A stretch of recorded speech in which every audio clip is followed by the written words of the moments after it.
오늘도 하나님의 은혜가 성도 여러분 모두에게 함께하기를 주님의 이름으로 축복합니다.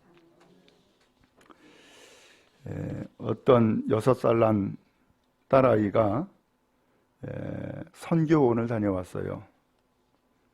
그리고서는 엄마한테 이렇게 이야기했어요. 엄마, 우리 선생님이 10계명 중에서 우상을 만들지 말랬대요. 그래서 그렇게 이야기를 하니까 그래, 엄마가 이야기하기를 응 그래, 하나님께서 모든 사람들이 하나님만을 섬기길 바라신단다 하고서는 대답을 했어요. 그랬더니 이 딸아이가 또 이야기를 하는 거예요. 그런데 엄마, 우상을 만들지 않으면 비가 올 때 뭘 쓰지? 라고 대질문한 거예요. 아이는 우상과 우산을 같이 생각을 한 거예요. 혼돈을 갖게 되어진 거죠. 여러분, 우리도 이럴 때가 있어요. 우상이 뭔지 모르는 거예요. 보통 우리가 생각할 때 우상 그러면은 뭘 생각해요? 무슨 전 보는 집에 어떤 이상한 그림들, 혹은 뭐 성황당에 나무에 무슨 끈을 메어놓은 것, 혹은 기타 다른 종교의 어떤 형상들, 이런 것들을 보통 우상이라고 생각을 하잖아요. 근데 그것만이 우상이냐라는 거예요. 우상이 뭐예요? 우상은 하나님이 계셔야 될 곳에 하나님 대신 세워놓는 것이 다 우상이에요.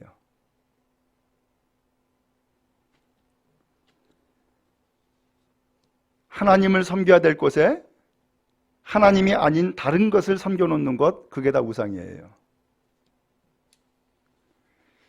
지난주에는 제가 첫 번째 계명으로 어떻게 섬기는 것이 하나님을 잘 섬기는가, 이것을 말씀을 드렸어요. 뭐라고 말씀드렸죠? 하나님을 최고로 여겨라. 첫 번째로 두어라. 넘버원이다 라고 하는 것을 말씀드렸어요. 이제 오늘은 두 번째 계명으로, 그러면 하나님을 섬기는데 방해가 되는 게 뭐냐? 그 방해가 되는 것이 무엇인가를 말씀해주고 있는 것이 오늘 두 번째 계명이에요. 성경이 말씀하고 있죠? 너를 위하여 새긴 우상을 만들지 말고 라고 했어요. 누구를 위해서? 너를 위해서. 그러니까 이 표현이 조금 좀 혼돈이 되기가 쉬운데, 우상 만드는 것, 그게 너를 위한 일이다라는 거예요. 또 다른 표현으로는 너를 위해서 충고의 말씀을 주는데 우상 만들지 말어, 이런 뜻이기도 해요. 근데 맥락상으로 보면은 새긴 우상을 만드는 것이 왜 만드느냐? 너 자신을 위해서 만드는 것 아니냐? 라고 하는 뜻으로 이 말씀이 주어지고 있음을 알 수 있게 돼요. 여러분, 우리 사람은 하나님의 창조물이에요. 성경 창세기에 보니까 하나님이 사람을 창조할 때에 누구 형상을 본받게 했어요? 하나님의 형상을 따라서 사람을 만드셨어요. 그러다 보니까는 하나님의 형상을 따라 사람을 만들다 보니까는 사람에게는 다른 짐승에게 없는 독특함이 있습니다. 그게 뭐냐? 소위 종교성이에요. 어떤 신을 찾고 신을 경배하는 마음을 하나님께서 우리에게 주신 거예요. 이것을 종교성이라고 표현한 거예요. 근데 문제는 이 신을 찾고 신을 경배하는 것은 좋은데 이 신을 어디서 찾느냐? 공교롭게도 하나님이 안 보이는 거야. 그러니까 사람이 신을 찾는데 어디서 신을 찾느냐? 하나님이 만들어 놓은 피조물 가운데서 신을 찾는 거예요. 여기에 신이 있지 않을까? 여기에 신의 모습이 있지 않을까라고 생각하는 거예요. 제가 오래전에 인도를 다녀온 적이 있어요. 선교지 답사로 해서 인도를 다녀왔는데 거기 인도에 가니까는 온갖 것이 다 신이야. 온갖 것이. 우리가 잘 알지요? 소를 숭배해요. 그 힌두교에서 숭배하는 거예요. 온갖 신이다, 온갖 것이 다 신인데 어떤 것은 보니까는 코끼리 형상을 또 가지고 있어. 코끼리를 섬기는 거야. 어디를 가보니까 또 쥐를 또 섬겨요. 아무튼 별의별 것이 다 신이야. 제가 제주도에서 목회했어요. 그 제주도의 서귀포 쪽, 남쪽에 가면은 뱀을 섬기는 또 그런 종교가 있어요. 별의별 것을 다 신으로 섬겨요. 별의별 것을. 우리도 옛날에 보면은 장독대에다가 물 한 바지 떠놓고서는 빌었죠? 거기 뭐가 있는 거예요? 장독대에 귀신이 있다고 생각하는 거예요. 또 시골길에 가면은 큰 나무가 있으면은 거기다가 온갖 천으로 다 둘러매 놓고 거기에서 구슬하든지 거기서 빌든지 해요.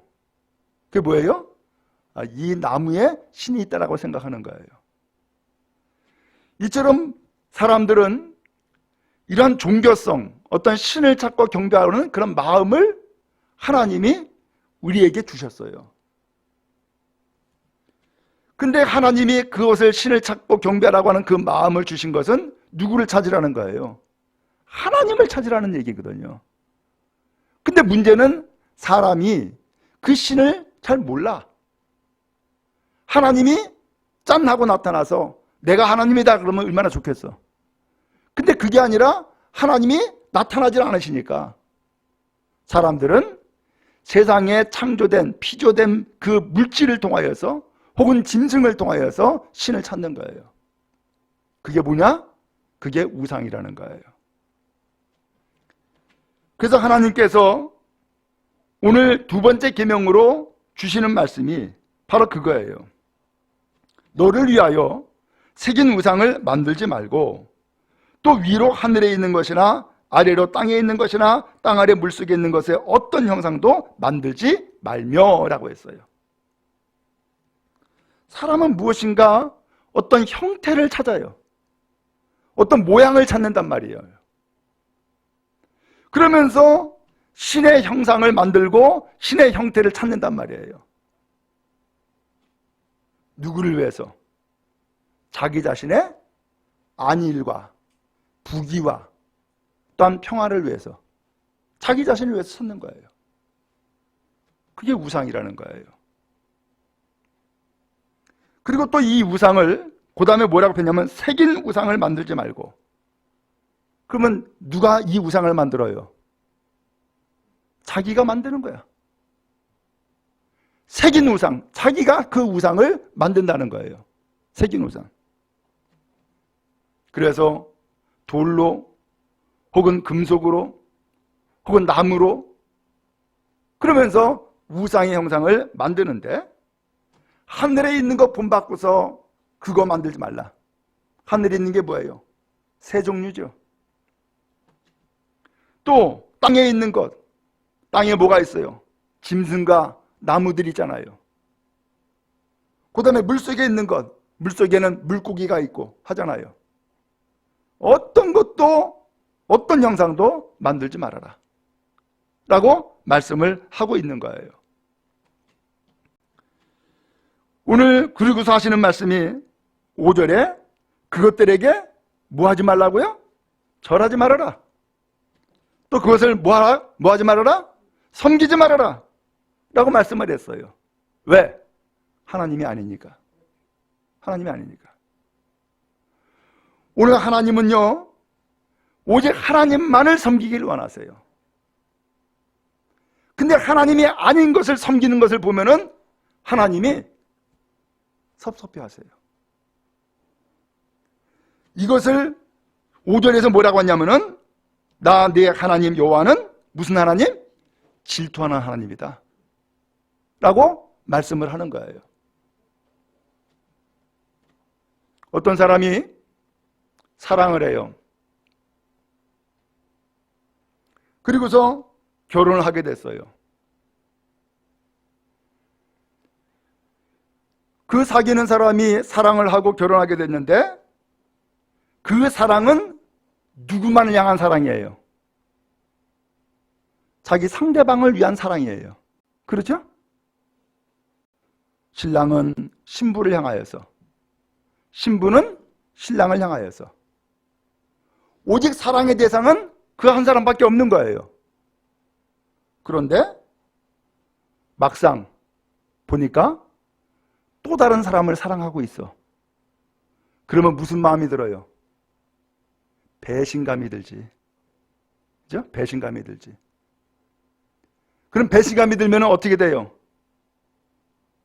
결혼을 안 하거나, 결혼하면은 헤어지거나, 아니면 이것이 좀 더 심하면은 심지어는 죽이기까지 해요. 왜? 배신감 때문에. 하나님은 우리를 사랑하세요. 그래서 이 세상에 생명을 갖고 살게 만들어 주신 거예요. 그 사랑도 어느 정도의 사랑이냐? 목숨을 다하는 전적인 사랑이었어요. 왜? 예수님을 대신해서 죽게 만들 정도로 우리를 사랑하신 것이니까. 그렇게 해서 우리를 사랑하시고 우리를 택하여서 하나님 잘 섬기게 만들었는데 어느 날 하나님 말고 다른 것이 사랑하는 게 또 있는 거야. 그러면 하나님이 무슨 마음이 들까요? 배신감을 갖는 거예요. 이것을 질투하는 하나님이다 라고 표현한 거예요. 어떻게 하면 우리가 신앙생활 잘할까요? 하나님이 좋아하는 것 하면 되겠죠. 그 하나님이 좋아하는 것이 하나님만 아는 거예요. 하나님만 아는 거예요. 하나님만 섬기는 거예요. 반대로 하나님이 싫어하는 것은 안 하면 되겠네? 그럼 하나님이 싫어하는 건 뭐예요? 우상 섬기지 말라는 거예요. 하나님 외에 다른 것 섬기지 말라는 거예요. 아주 단순하고 분명해요. 아유, 목사님, 나는 하나님만 섬기지 난 절대로 다른 거 안 섬깁니다 라고 생각을 해요. 근데 뚜껑 열어보면 알아요.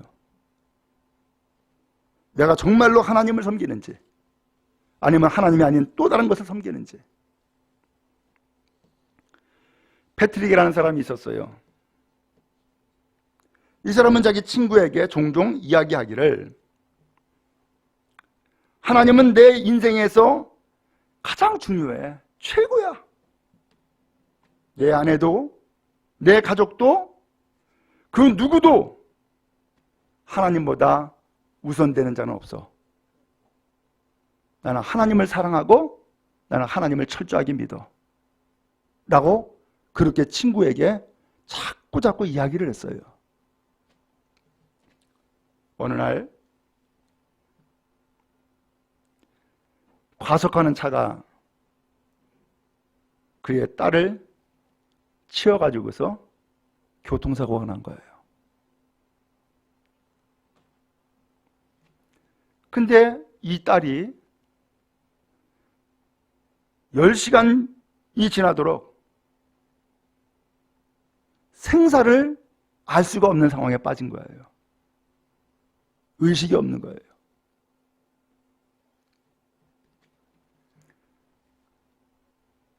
이 친구는 그 딸의 교통사고 때문에 괴로워했어요. 근데 마침 그 병원에 예배실이 있는 거예요. 그래서 이 친구가 그 패트릭이라는 사람을 예배실로 데리고 갔어요. 그리고 이 친구는 나왔어요. 하나님 앞에 기도하라고. 그리고서 데려다 주고서는 나온 거예요. 그래서 밖에서 기다리고 있는데 그 예배실 안에서 막 비명을 지르고 소리 지르는 소리가 막 나오는 거예요. 근데 그 비명을 지르고 소리를 지르는데 그 이야기를 들어보니까는 하나님을 막 비난하는 거야. 하나님 이럴 수가 있냐라는 거겠죠. 그렇게 해서 1시간 정도 울부짖고 비명 지르고 하나님 비난하고 그러더니만은 조용해졌어요. 그리고 나왔어요. 그리고 하는 얘기가 딸아이를 하나님 앞에 맡겼다네 하고서는 하나님 앞에 맡기고서 기도를 마치고 나왔다는 거예요.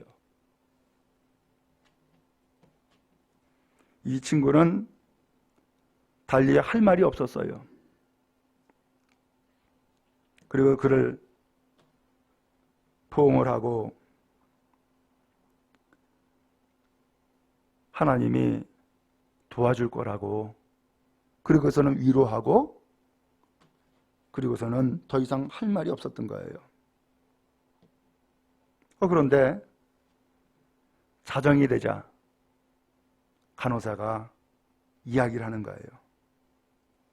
위기가 지나갔다고. 그 딸아이가 깨어난 거예요.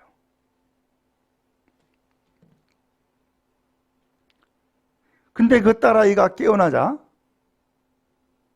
이 패트릭이라는 사람에게도 위기가 지나가 버린 거예요. 그 이후로부터 그는 그 친구에게 내가 하나님을 얼마나 사랑하는지 더 이상 말을 하지 않았어요. 왜? 더 이상 말이 필요 없었기 때문이었어요. 그는 그 딸아이의 교통사고를 통하여서 무엇을 깨달았느냐? 내가 그렇게 입으로 떠버리면서 이야기했던 내 믿음은 견고해. 내 믿음은 흔들림이 없어. 하나님이 내 인생의 최고야. 아내도 자식도 아니야. 오직 하나님밖에 없어. 라고 다짐했던 그 모든 일들이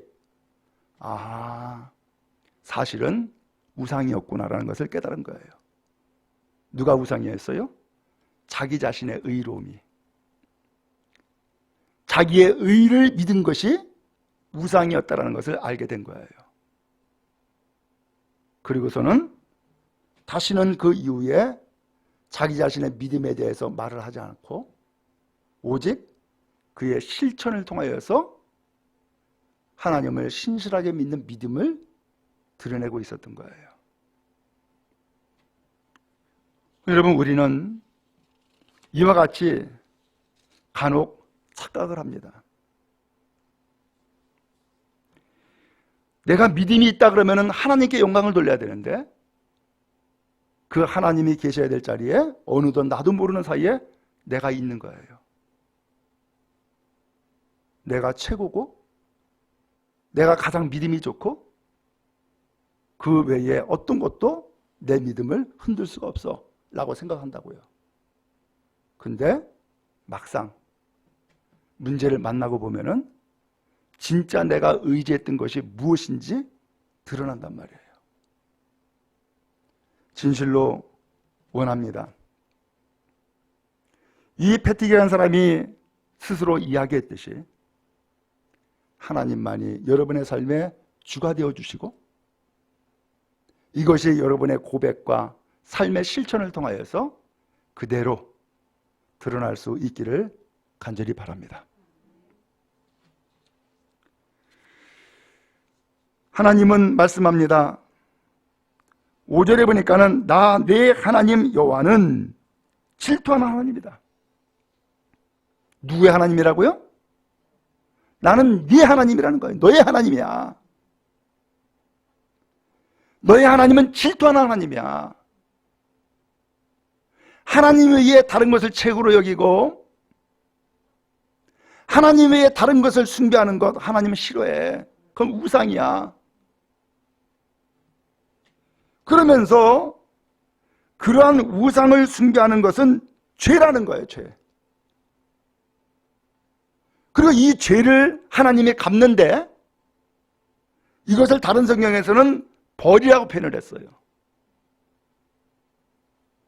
그 벌을 받는데 아버지로부터 아들에게로 3대 4대 1위까지 벌 주겠다는 거예요.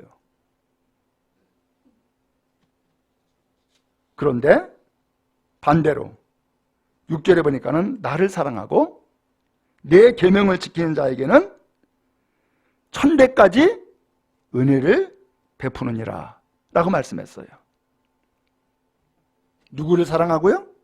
하나님을 사랑하고 그 다음에 하나님의 그 계명을 지키는 사람에게는 몇 대까지? 1000대까지 무엇을? 은혜를 베푼다는 거예요. 아니 앞서서 벌을 주는 것은 3, 4대라고 얘기하고 은혜를 베풀어 주는 것은 1000대라고 표현을 했어요. 그러면은 무엇이 더 긴 거예요? 은혜네. 1000대까지라고 했으니까. 그러면 1000대까지만 하고 1001대에서는 끝인가? 이게 무슨 뜻이에요? 1000대라고 하는 것은 영원하다는 뜻이에요. 무한하다는 뜻이에요. 하나님의 은혜는 영원하다. 하나님의 은혜는 무한하다. 이것을 말씀해 주고 있는 거예요. 하나님은 우리에게 벌을 주길 원하지 않고 은혜 베푸시길 원하세요. 누구에게 은혜를 베풀어 주느냐?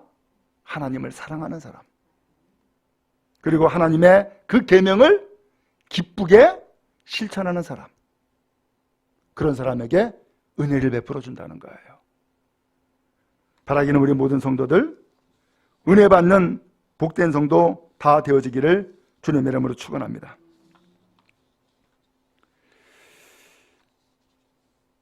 구약 성경에 보면은 지금 출애굽기 읽었는데 출애굽기 32장으로 넘어가면 금송아지 사건이 나와요. 이게 무슨 일이냐면은 하나님이 지금 시내산에서 모세에게 10가지 계명을 주었잖아요. 하나님을 섬기는 사람은 하나님 앞에 선택받은 사람은 이렇게 살아야 된다. 하고서 10가지 계명을 주었어요. 근데 그 10가지 계명을 받기까지 이 모세는 산 위에서 내려올 수가 없잖아요. 한편 산 아래에서 무슨 일이 생겼느냐? 이 백성들이 모세가 안 내려오는 거야. 그러니까는 모세가 안 내려오니까 아니 왜 이렇게 안 오는 거야? 하고서는 불평이 나오기 시작을 했어요. 그러더니 모세의 형 아론이 대변자잖아요. 아론한테 이야기를 하는 거예요. 아론이요, 모세가 내려오지 않으니까 우리를 인도할 자가 지금 없다는 거예요. 그럼 우리를 인도할 자, 신을 만들어 달라고 이야기를 한 거예요. 그러니까 이 백성들이 이구동성으로 전부 다 그렇게 요구를 하니까 이 아론이 그 여론에 밀려가지고서는 그래, 그러면 너희들이 애굽에서 탈출할 때에 다 받아온 금고리, 귀고리 다 있지? 다 내놔봐.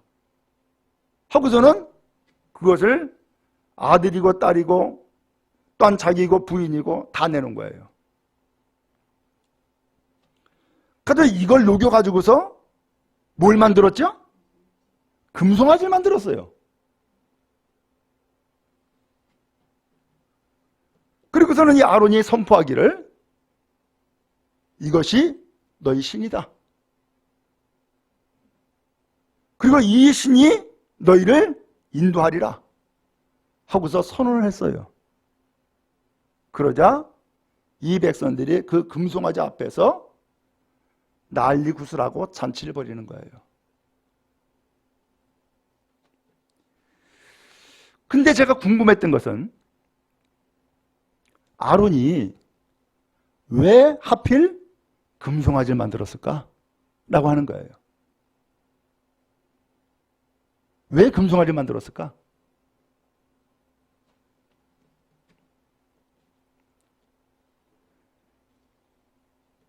지금 출애굽 시대인데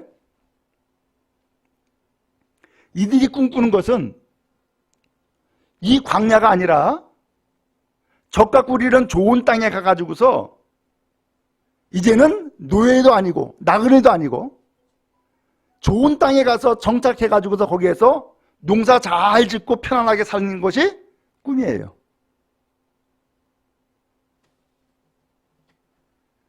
근데 농사를 잘 지려고 그러면은 뭐가 있어야 돼요? 소가 있어야 되잖아. 소가.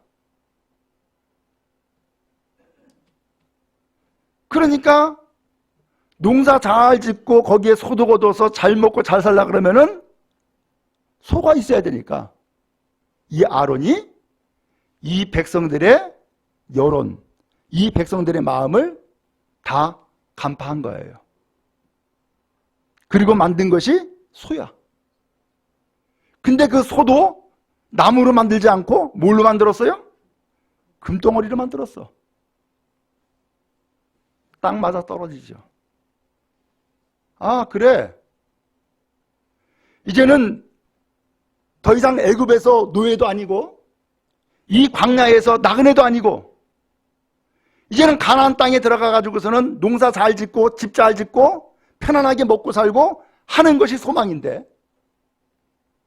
이제 그 땅까지 가야 되는데 그 땅까지 인도할 모세는 저 산 꼭대기 올라가더니만 내려오지도 않고 우리를 이끌어갈 지도자는 눈에 보이지 않고 그러니까 우리를 이끌어갈 지도자를 세워달라는 거예요. 그러니까 이 아론이 그 여론을 잘 힘입고 그래 네 여론에 따라서 내가 만들어줄게 하고서 만든 것이 송아지였고 그렇게 만든 것이 바로 금덩어리로 만들었단 말이에요. 여러분 사람들은 뭘 원해요? 잘 먹고 잘 살기 원하죠. 이거는 세계 어디나 다 똑같아요. 공산국가든 민주국가든 다 똑같고요. 흑인이든 백인이든 다 똑같아요.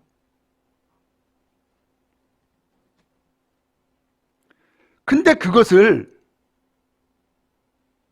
하나님 대신해서 자리에 세워놓는 것 그게 우상이란 말이에요. 그게. 하나님은 어떤 하나님이세요? 애굽에서 노예 생활할 때에 그들이 굶어 죽지 않았어요. 그렇죠? 굶어 죽지 않았어요. 이 광야에 나와서도 이 이스라엘 백성들 굶어 죽은 사람 없어요.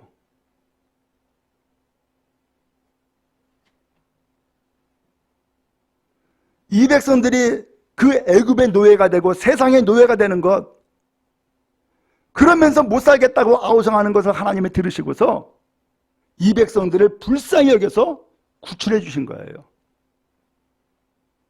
하나님은 어떤 하나님이냐? 그래서 구원의 하나님이에요. 구원의 하나님.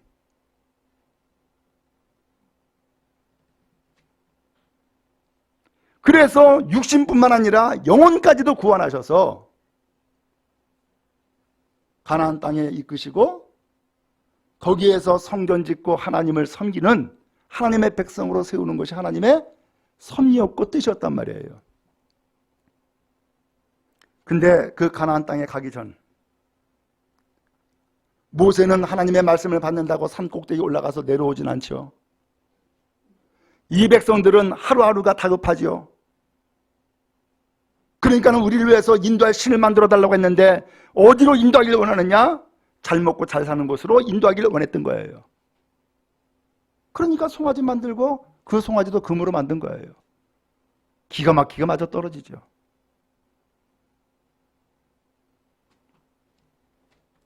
오늘 여러분, 우리가 똑같이 예수를 믿어도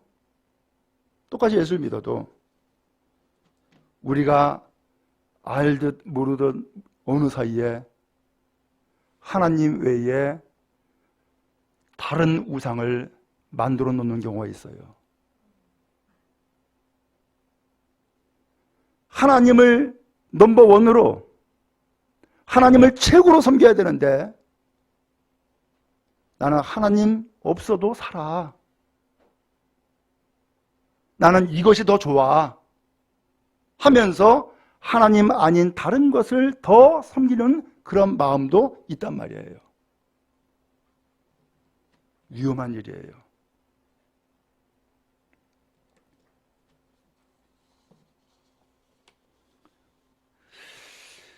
여러분, 김선도 목사님이라고 여러분 많이 들으셨겠죠? 감리교 목사님으로 유명한 분이었죠. 이분이 미국 매사추세츠주의 어느 교회에 초청을 받아서 집회를 인도했어요. 근데 그 교인 가운데에 창립 멤버 가운데 한 사람인 어떤 제주도 출신의 외과 의사 한 분이 있었어요. 이분은 교회가 세워질 때에 예배당 세우는데 충성을 다했어요. 교회를 위해서 헌신을 다했어요. 많은 복을 받았어요. 병원이 운영이 잘 되었어요. 돈을 벌었어요. 게다가 자식들도 잘 됐어요. 큰 복을 받아가지고서 세상 이제는 부러울 곳이 없었어요.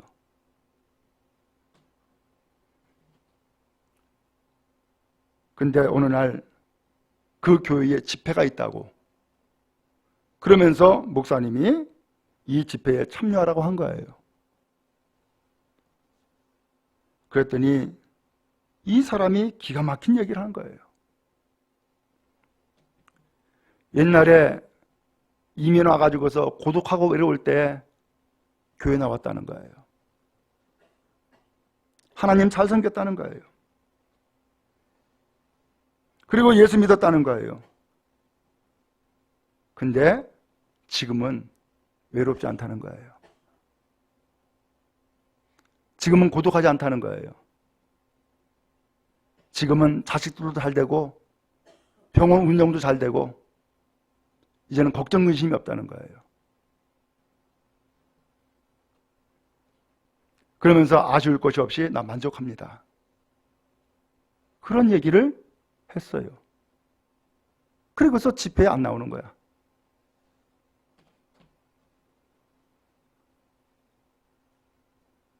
근데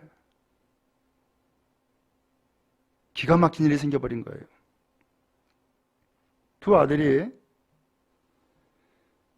그 의사인 아버지에게 차를 사달라고,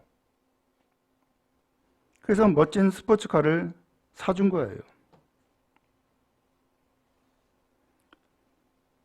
이 아들은 그 스포츠카를 타고서는 신나게 달렸죠. 그러다가 과속을 해가지고서는 거리에 있는 큰 아름다리 그 나무를 들이받았어요. 작은 아들 그 자리에서 직사했어요.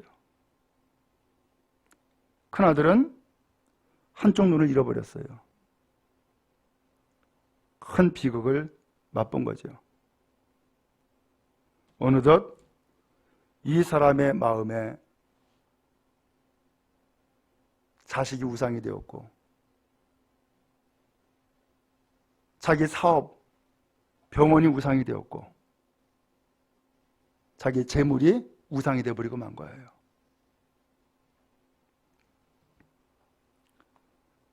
하나님은요,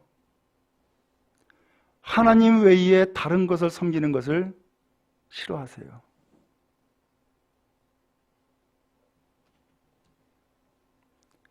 그래서 하나님을 전적으로 사랑하고 하나님의 계명을 지키는 사람에게는 천대까지 은혜를 베풀어 준다는 거예요. 천대까지. 그러나 반대로 5절에 보니까는 하나님을 미워하는 자에게는 죄를 갚되 3, 4대에 이르게 한다. 이렇게 말씀한 거예요. 이것은 경고일 수 있죠. 그러나 하나님이 정말로 주고 싶은 것은 죄의 벌이 아니라 은혜를 베풀어 주길 원하시는 거예요. 그것도 천대까지. 오늘 여러분, 우리는 무엇으로 살아요? 이스라엘 백성이 옛날에 노예 생활할 때는 노예였기 때문에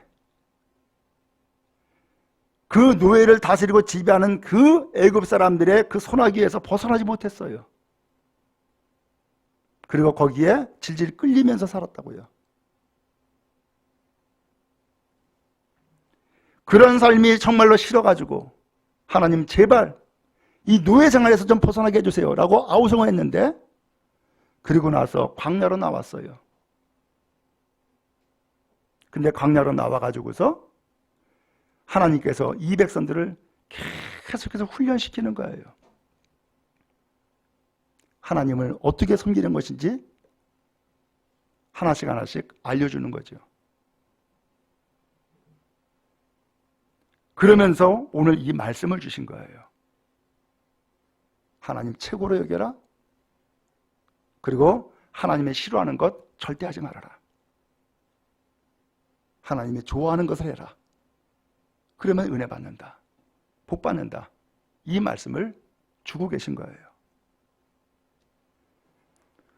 여러분, 하나님은 어디에 계세요? 내 인생에 하나님이 어느 부분을 지금 차지하고 계세요? 하나님을 최고로 여기면 최고로 여기는 그 하나님 앞에 시간 씁니다. 돈 씁니다. 마음 바칩니다. 그러나 하나님이 아닌 다른 것을 최고로 여기면 거기에 시간 쓰는 거예요. 거기에 돈 쓰고 거기에 마음을 쏟는 거예요. 하나님은 오늘 우리가 은혜의 삶을 살길 원하세요. 은혜 받기를 원하시고요. 그런 의미에서 하나님을 최고로 여기고 하나님을 사랑하는 여러분 되기를 간절히 바랍니다. 놀랍게도 성경에 보니까는 하나님을 사랑한 사람이 있었어요. 다윗이에요. 제가 아무리 성경을 찾아봐도 하나님 앞에 사랑 고백한 사람은 다윗밖에 없었어. 기가 막힌 사람이 아니었어요. 다윗은 사실 8형제의 막둥이였어요. 그래서 집안에서도 별로 인정받지 못한 사람이었다고요. 그래서 들판에 나가서 양치기 했어요. 잘 나가던 형님들은 3명이나 군대에 나가서 적과 싸우고 있었지만은 이 다윗은 전쟁에도 나가지 못했어요. 왜? 별 볼 일 없어가지고. 그리고 면회만 갔어요. 근데 그런 다윗이 목동 생활하면서 하나님을 체험하죠. 양떼를 지키는 것, 사자와 곰을 찢어 죽이는 것, 하는 것을 체험하면서 하나님을 경험해요. 그 하나님을 이 다윗이 사랑한다고 고백하는 거예요. 시편 18편에 나와요. 나의 힘이 되신 여호와여, 내가 주님을 사랑합니다. 어떻게 됐어요? 다윗의 인생에 많은 위기와 어려움들이 있었지만 그 다윗이 목동에서 임금이 되고요. 또 임금될 때에 12집합 가운데 한 집합밖에 지지하는 사람이 없었는데 나중에는 그 12집합 모두 다가 다윗을 우리의 임금 되어달라고 추대를 해요. 통일을 이루었어요. 주변에 수많은 국가와 민족들이 전부 다 원수야. 근데 모든 그 국가와 원수와 싸우는데 한 번도 패배가 없었어요. 큰 나라를 이루었어요. 지금도 이스라엘 사람들은 메시아를 찾아요. 근데 메시아가 어디서 오느냐? 다윗의 후손 가운데 온다라고 믿었어요. 지금도 그래요. 그래서 성경에 보면 예수를 부를 때에 다윗의 후손 예수여라고 부르는 거예요. 하나님을 사랑하는 사람에게 베푸시는 은혜예요. 여러분, 하나님 사랑하시기 바랍니다. 마음을 다해서, 온 힘을 다해서 하나님 사랑하세요. 그리고 하나님 싫어하는 것은 하지 마세요. 하나님 좋아하는 것만 하세요. 그게 복받는 비결이고요. 여러분 자녀들과 후손들이 잘 되는 비결이에요. 우리는 종교성이 있어서 세상에 있는 우상들을 이것이 우상일까, 이것이 신일까 찾지만 그건 전부 다 사람이 만든 우상이지 신이 아니에요. 신은 오직 하나님밖에 없어요. 하나님만 섬기세요. 그게 확실한 길이에요. 바라기는 하나님은 우리에게 천대까지 은혜를 베풀어 주세요.